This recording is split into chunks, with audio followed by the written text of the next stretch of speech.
nonlinear. Saya Noveni Kurniati Swebo. Saya Intan Nur Apriyani. Saya April Alfinane. Saya Rinaldi Cynthia Ibrahim. Saya Lina Wijaya Aduka. Saya Mediana Hidayati. Saya Justina Karimina Dasu. Sekian kenalan dari kelompok kami. Terima kasih.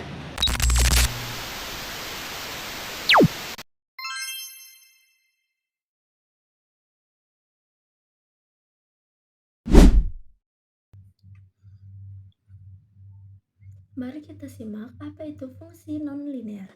Fungsi nonlinear adalah fungsi matematika yang tidak memenuhi persepsi superposisi dan homogenitas.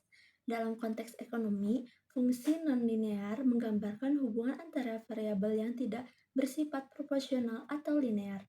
Artinya, perubahan dalam satu variabel tidak selalu menghasilkan perubahan yang sebanding dalam variabel lainnya. Itulah pengertian dari sifat fungsi nonlinear. Mau menjelaskan tentang materi perbedaan utama antara fungsi linear dan non-linear. Fungsi linear dan non-linear terletak pada bentuk grafiknya. Di sini kita bisa lihat ada 4 gambar grafik fungsi non-linear. 4 gambar grafik fungsi linear dan non-linear. Fungsi linear menghasilkan garis lurus saat digambar, sedangkan fungsi nonlinear menghasilkan grafik yang bukan garis lurus, seperti kurva, parabola, atau bentuk lain. Fungsi linear. Persamaan umum, fx sama dengan ax tambah b, dengan a dan b adalah konstanta. Laju perubahan, konstan atau gradien tetap, contoh fx sama dengan 2x tambah 3, y, sama dengan min x tambah 5. Fungsi nonlinear. Grafik bukan garis lurus, kurva, parabola, dan lain-lain. Persamaan tidak dalam bentuk fx sama dengan ax tambah b. Laju perubahan, variabel gradien tidak tetap. Contoh fx sama dengan x kuadrat, y, sama dengan sin x, fx, sama dengan 1 per x. Lebih detailnya lagi, fungsi linear memiliki pangkat tertinggi, variabelnya adalah 1, sementara fungsi nonlinear memiliki pangkat tertinggi, variabelnya lebih dari 1. Fungsi linear mudah dianalisis dan diprediksi, sedangkan fungsi nonlinear lebih kompleks dan sulit diprediksi. Fungsi linear sering digunakan dalam model sederhana, sementara fungsi nonlinear digunakan dalam berbagai bidang seperti pemrosesan gambar dan kecerdasan buatan. Fungsi nonlinear. Fungsi nonlinear adalah hubungan antar variabel yang membentuk suatu garis lengkung. Ada 4 bentuk fungsi nonlinear yang sering dijumpai dalam analisis ekonomi, yaitu rumus kuadrat ABC. Di sini, teman-teman kita bisa melihat rumus kuadrat ABC-nya. Fungsi kuadrat yang merupakan bentuk fungsi nonlinear yang paling sering digunakan. Bentuk umum fungsi kuadrat, ax kuadrat tambah by kuadrat tambah cx tambah dy tambah pxy tambah e sama dengan 0, di mana a atau b sama dengan 0. Fungsi pangkat 3 atau kubik. Di sini kita bisa melihat fungsi pangkat 3 atau kubik. Berikutnya ada fungsi rasional. Dan di sini juga kita bisa melihat ada rumus-rumus fungsi rasionalnya.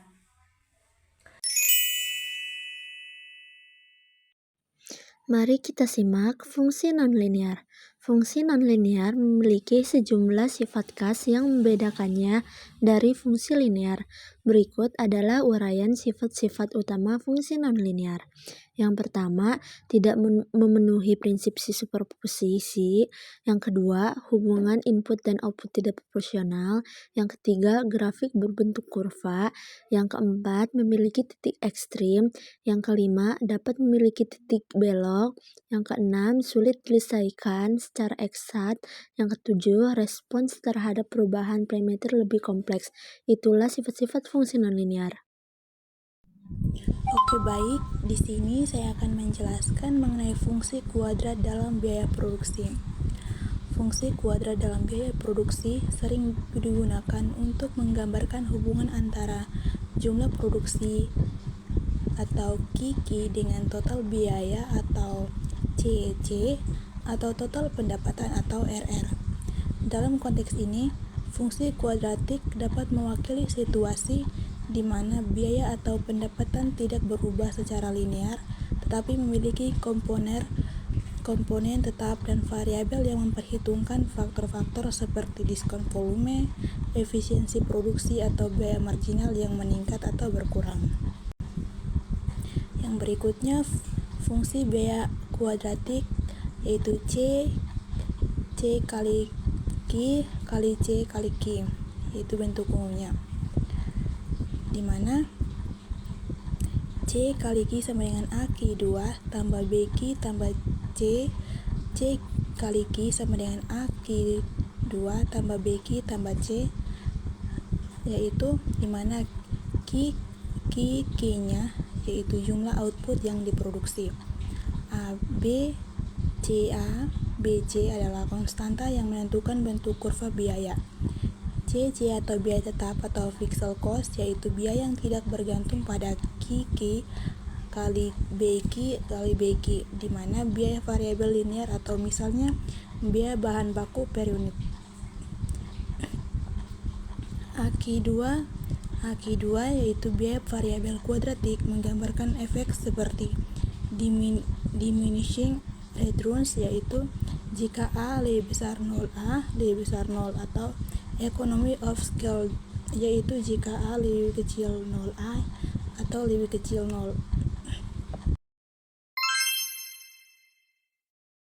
Di sini saya akan menjelaskan fungsi eksponensial dalam pertumbuhan ekonomi. Fungsi eksponensial merupakan salah satu fungsi yang penting dan sering digunakan dalam matematika.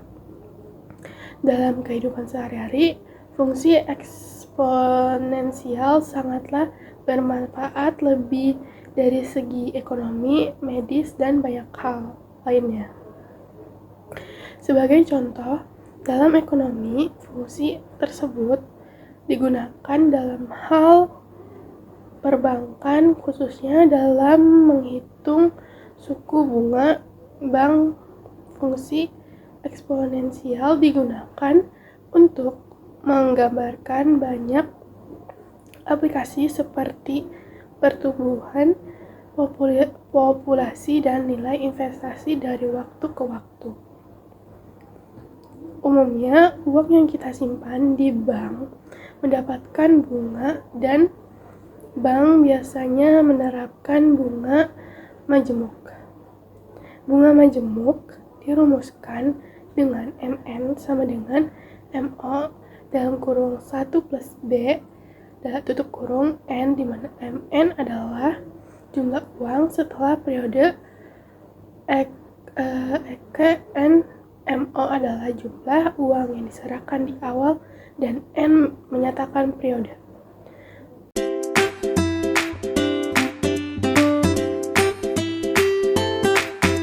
Di dalam video kali ini, saya akan membahas atau menerangkan materi fungsi permintaan dan penawaran non-linear. Fungsi permintaan non-linear. Ada rumusnya, yaitu rumusnya QD sama dengan A kurang BP ditambah CP pangkat 2. QD yaitu jumlah barang yang diminta, P harga barang, A, B, C yaitu parameter dengan B lebih besar dari 0, C lebih besar sama dengan 0. Selanjutnya ada fungsi penawaran non-linear. Rumusnya QD sama dengan D ditambah EP ditambah FP pangkat 2.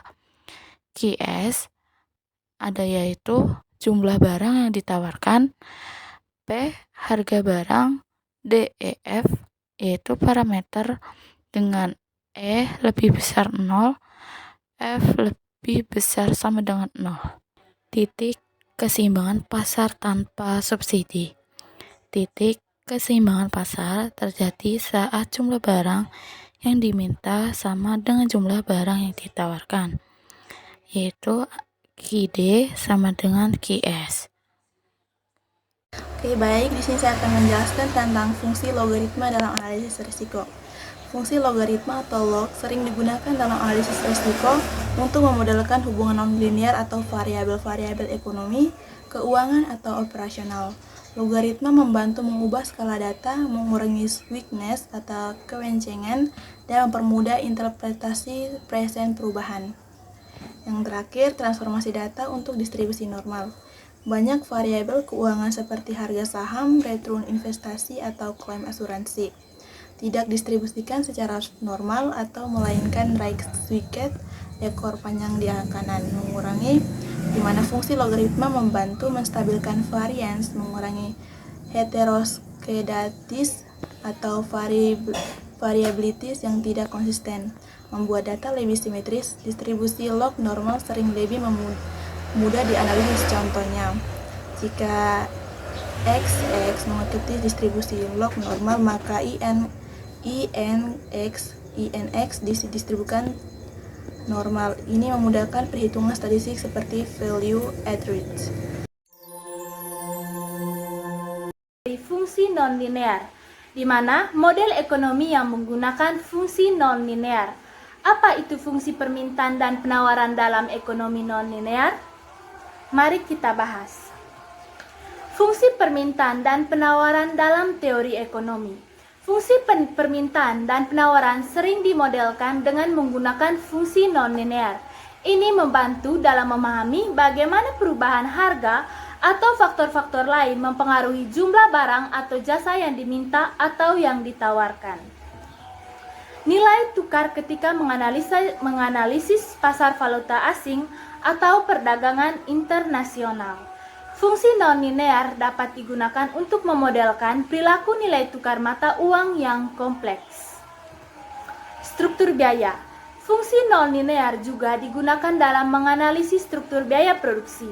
Hubungan antara output produksi dan biaya produksi tidak selalu linear. Seringkali ada titik di mana biaya tambahan untuk memproduksi unit tambahan meningkat secara signifikan atau biasa disebut dengan marginal cost. Baiklah, penggunaan fungsi non-linear dalam ekonomi memberikan keluasan dalam memodelkan fenomena ekonomi yang lebih kompleks dan realistis, karena memungkinkan untuk menggambarkan hubungan yang tidak linear atau variabel tersebut. Permintaan atau demand adalah jumlah barang yang diinginkan pasar saat ini berdasarkan harga, margin keuntungan, dan jangka waktu. Di sisi lain, penawaran atau supply adalah jumlah barang yang ditawarkan oleh vendor di pasar saat ini dalam jangka waktu dan kisaran harga tertentu. Fluktuasi. Harga juga dapat disebabkan oleh permintaan dan pembayaran. Harga dan jumlah barang yang terjual dapat ditentukan dengan menganalisa perbedaan antara permintaan dan penawaran di pasar pada saat ini. Penawaran dan permintaan juga dapat terdiri dari garis-garis fungsional di antara fungsi kuadratik dan fungsi penawaran dan permintaan, meliputi fungsi lingkaran, elips, hiperbola, dan juga parabola. Sebuah metode untuk menganalisis volatilitas pasar untuk permintaan dan penawaran yang kita temukan dalam kehidupan sehari-hari. Selanjutnya, saya akan menjelaskan contoh soal keseimbangan pasar. Jika fungsi permintaan QD adalah 200 kurang 4P dan fungsi penawaran QS adalah minus 40 tambah 8P, maka keseimbangan pasar dicapai dengan menyamakan QD dan QS. Kemudian kita substitusikan nilai QD sama dengan 200 kurang 4P dengan nilai dari QS sama dengan minus 40 tambah 8P. Jadi pindah ruas, 4 ditambah 8 sama dengan 12P, 4P ditambah 8P sama dengan 12P. Kemudian 200 ditambah dengan 40 sama dengan 240. 240 dibagi dengan P sama dengan 240 dibagi dengan 12. Sehingga kita dapatkan nilai dari P sama dengan 20.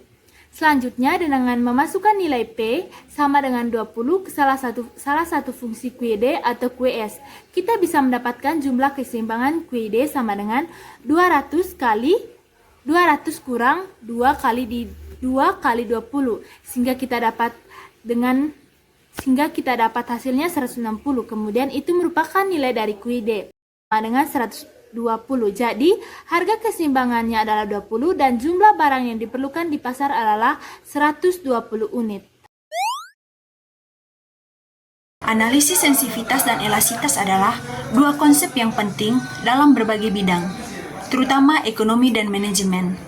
Analisis sensitivitas digunakan untuk mempengaruhi hasil atau output suatu model atau sistem. Elastisitas di sisi lain mengukur suatu respon variabel terhadap perubahan lain, seperti respon permintaan terhadap perubahan lain, seperti respon permintaan terhadap perubahan harga. Dalam bidang ekonomi daerah, konsep elastisitas dapat digunakan memahami dampak dari suatu kebijakan, pajak atau subsidi terhadap pendapatan daerah, tingkat pelayanan masyarakat, kesejahteraan penduduk, pertumbuhan ekonomi, pertumbuhan investasi, indikator, dan ekonomi. Fungsi analisis sensitivitas. Yang pertama, mengidentifikasikan variabel kecil. Yang kedua, menentukan faktor yang paling mempengaruhi. Yang ketiga, hasil dari suatu keputusan atau modal. Yang keempat, menilai risiko dan ketidakpastian, membantu melihat potensi risiko jika suatu variabel berubah, sehingga bisa dilakukan mitigasi sejak awal. Yang kelima, membantu pengambilan keputusan. Keenam, dengan mengetahui variabel mana yang paling sensitif. Sifat-sifat analisis. Sifat-sifat analisis sensitivitas yang pertama, berfokus pada variabel input. Yang kedua, analisis menguji seberapa sensitif hasil atau output terhadap perubahan satu variabel lebih variabel input. Yang ketiga, mengasumsikan faktor lain konstan atau ceteris paribus. Yang keempat, saat satu variabel diubah, variabel L skenario dianggap tetap untuk melihat dampak spesifik dan perubahan tersebut. Keenam, bersifat kuantitatif dan komparatif. Yang terakhir, menggunakan perhitungan angka untuk membandingkan hasil dari berbagai. Tujuannya adalah menentukan variabel mana yang paling berpengaruh terhadap modal atau sistem, meningkatkan pemahaman tentang hubungan antar variabel. Contohnya, dalam pemodalan keuangan, analisis sensitivitas dapat digunakan sebagai mengetahui bagaimana perubahan tingkat bunga atau penjualan dapat mempengaruhi profitabilitas perusahaan dalam permodalan epidemiologi. Analisis sensitivitas mengetahui bagaimana perubahan dapat digunakan untuk mengetahui bagaimana perubahan tingkat penularan atau angka. Metode definisi. Elastisitas mengukur respon variabel terhadap perubahan lain. Tujuannya, 1. Membantu memahami bagaimana perubahan dalam satu variabel dapat mempengaruhi variabel lain, menentukan apakah suatu produk layanan memiliki suatu permintaan yang tinggi atau rendah terhadap perubahan harga. Kedua, elastisitas harga permintaan, mengukur bagaimana perubahan harga dapat mempengaruhi jumlah barang atau kerjasama yang diminta. Yang ketiga, elastisitas penawaran, mengukur bagaimana perubahan harga mempengaruhi barang atau jasa yang ditawarkan. Tujuan 1. Untuk menjelaskan dasar permintaan pilihan konsumen. Kedua, untuk menjelaskan dan menganalisis konsumsi yang optimal. Ketiga, untuk menjelaskan bagaimana analisis elastisitas permintaan, elastisitas harga, dan elastisitas harga silang. Keempat, untuk menjelaskan elastisitas dan kebijakan waktu terhadap elastisitas. Perbedaan antara analisis sensitivitas dan elastisitas. Pertama, sensitivitas itu mengukur bagaimana perubahan adiktif pada keluaran modal.